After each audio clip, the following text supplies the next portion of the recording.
Dan yang sama. Okay, last sebelum kita masuk bab HST berakhir. HST, bab HST sebenarnya senang je, simple je kan. HST simple. HST berakhir tu yang payah kan. Okay, sebelum kita masuk bab itu, kita kena ingat satu perkara. HST adalah trend. HSS1 akan arah harian. HSS1 adalah arah untuk hari ini. Jadi katakan sebenarnya benda ni saya dah ulang banyak kali, cuma nak kena perkuatkan lagi lah dia punya fahaman ni. Katakan HST ke sell kan, HST ke sell. Jadi bila kita nak trade, kita boleh dan lebih baiklah sebenarnya kita ikut arah HST. Itu yang selalu diamalkan, itu yang selalu disuruh kan, follow HST. Tapi nak follow apa kan, ada dalam satu keadaan kita tak boleh follow HST kan. Katakan contoh HSS1 ke buy, kita tak boleh nak follow HST sebab HSS1 buy, jadi hari itu dia ke buy, dia pergi ke buy. Tapi at the end dia nanti dia akan follow HST balik. Jadilah macam ni kan, HST dalam masa yang sama, HSS1 buy, HSS1 sell, HSS1 buy. So boleh tak kita follow HSS1 yang tak sama arah dengan HST? Boleh, tak salah pun kan. Cuma kita katakan berjaga-jagalah. Janganlah nak hold lama-lama. Dia bukan istilah nak makan banyak sebab bergantung. Janganlah hold lama-lama, nak hold sampai esok, tak boleh.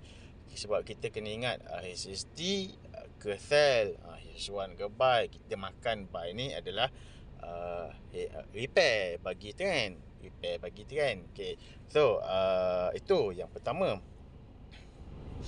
Jadi bila kita dah jumpa HST, contoh HST, kita kata HST dah bertukar. Contoh HST dah bertukar ke sell. So dalam kepala kita sell. Kita kena ingat satu perkara. HSS1 cakap apa?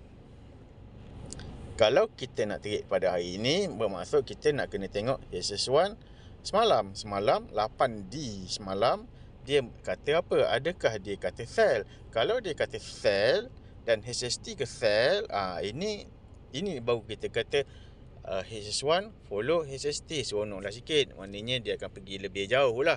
Lebih jauh ni term dia adalah bilangan jam dia tu lebih lama.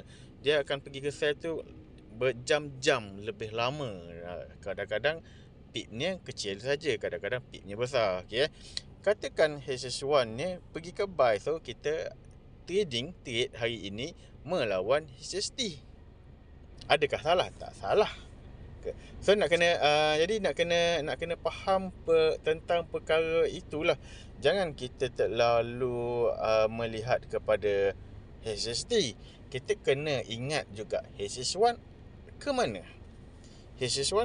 Kalau HSS1 ke buy melawan HST, kita nak kena sama ada ikut HSS1 ataupun kita berdiam diri, tunggulah market yang HSS1 nya follow HST balik. So dua perkara ini adalah dua benda yang berbeza.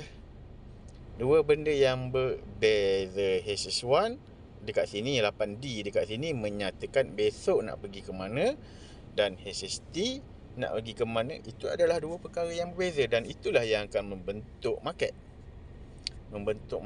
bergerak macam ular kan. Kepala ular adalah HSS1, bergerak naik turun. Okey, faham saya masukkan benda ni dalam bab HST sebab dia memang dalam bab HST pun. HSS1 kan kita dah belajar sebelum ni. Okey, sekian. Terima kasih. Okey, nak pergi ke mana hari ni? Tengoklah HSS1.